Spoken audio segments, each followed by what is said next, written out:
पुण्यातील जैन बोर्डिंग जमिनीचा व्यवहार रद्द झाल्यानंतर आता पुन्हा एकदा अहिल्यानगरमधील एका जैन मंदिर ट्रस्टच्या जमिनीचा नवा वाद समोर आलेला आहे आणि याच जैन मंदिराच्या जमिनीवर तिथले स्थानिक आमदार यांनी त्यांचं वैयक्तिक बांधकाम केल्याचा आरोप ठाकरे गटाकडून केला जात आहे आणि अहिल्यानगरचे ठाकरे गटाचे शहर प्रमुख किरण काळे यांनी तो आरोप केलेला आहे आणि त्यांच्याकडे तसे पुरावे देखील असल्याचं त्यांचं म्हणणं आहे। किरण काळे आता आपल्या सोबत आहेत।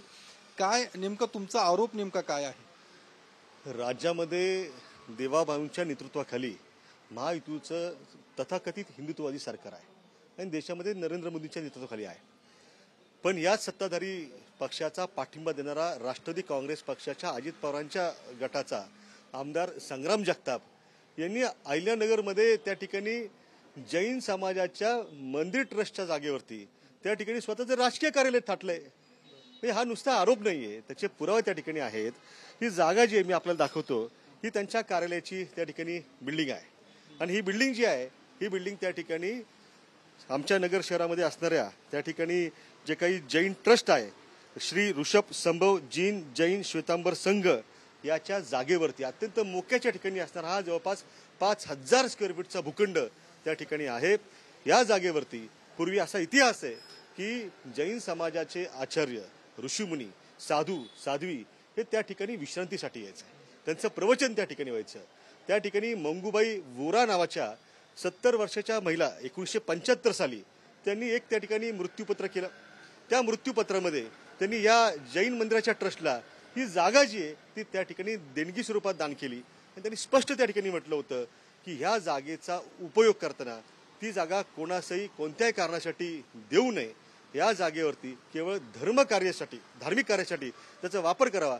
असं असताना देखील त्या ठिकाणी संग्राम जगताप यांनी ताबेमारी करून त्या जागेचा त्या ठिकाणी ट्रस्टींना काही हाताशी धरून काही लोकांवर दहशत करून ही जागा बळकावली आहे आणि त्या ठिकाणी त्यांचा राजकीय कार्यालय त्या ठिकाणी थाटलेलं आहे। मग आता हे नेमकं कसं आलं? इतकी वर्ष कधी या संदर्भात चर्चा नाहीये, आता या सगळ्या याच्यानंतर याची चर्चा का पुढे आली?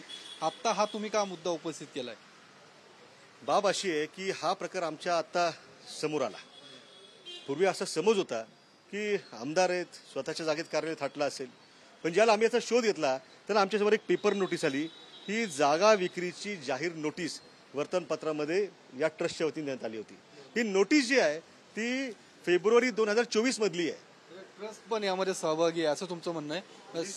निश्चितपणे काय आहे की दोन गोष्टी आहेत, काही ट्रस्टींना त्या ठिकाणी धमकावलं गेलंय आणि काही ट्रस्टी जे आहेत ते त्या ठिकाणी वैयक्तिक आर्थिक स्वार्थासाठी या जागेचं त्या ठिकाणी गैरव्यवहार जो आहे तो करण्याचा घाट त्या ठिकाणी घालतायत। या सगळ्या संदर्भात तक्रार काही केलेली आहे का? काही कुठे?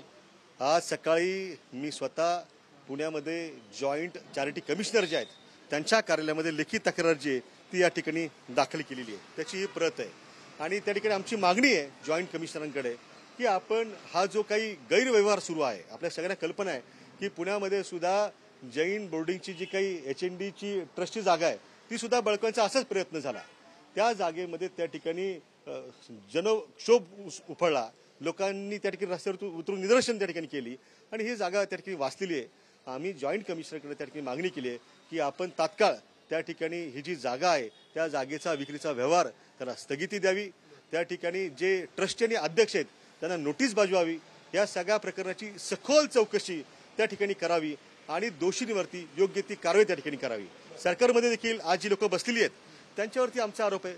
मला राज्याचे मुख्यमंत्री फडणवीसांना आणि उपमुख्यमंत्री अजितदादा पवारांना त्या ठिकाणी विचारायचं आहे की त्यांच्या आमदारांना अहिल्यानगरमध्ये त्या ठिकाणी ही जी जागा बळकावली आहे त्याला त्यांचा वरदहस्त आहे का, त्यांचा आशीर्वाद त्या ठिकाणी आहे का?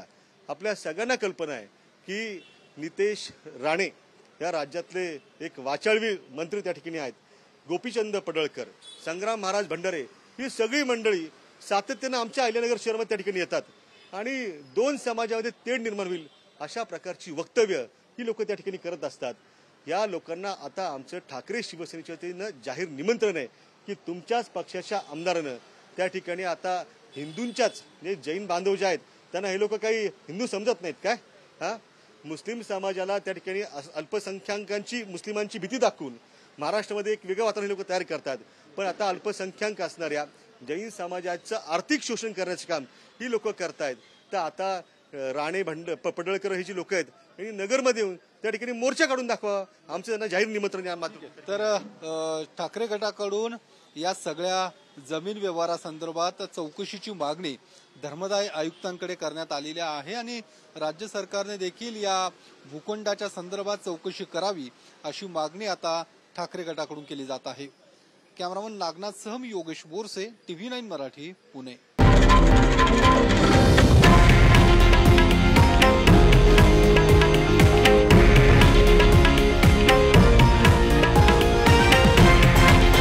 हे आहे देशातील नंबर 1 न्यूज नेटवर्क आणि आपण पाहत आहात TV9 मराठी, एकमेव.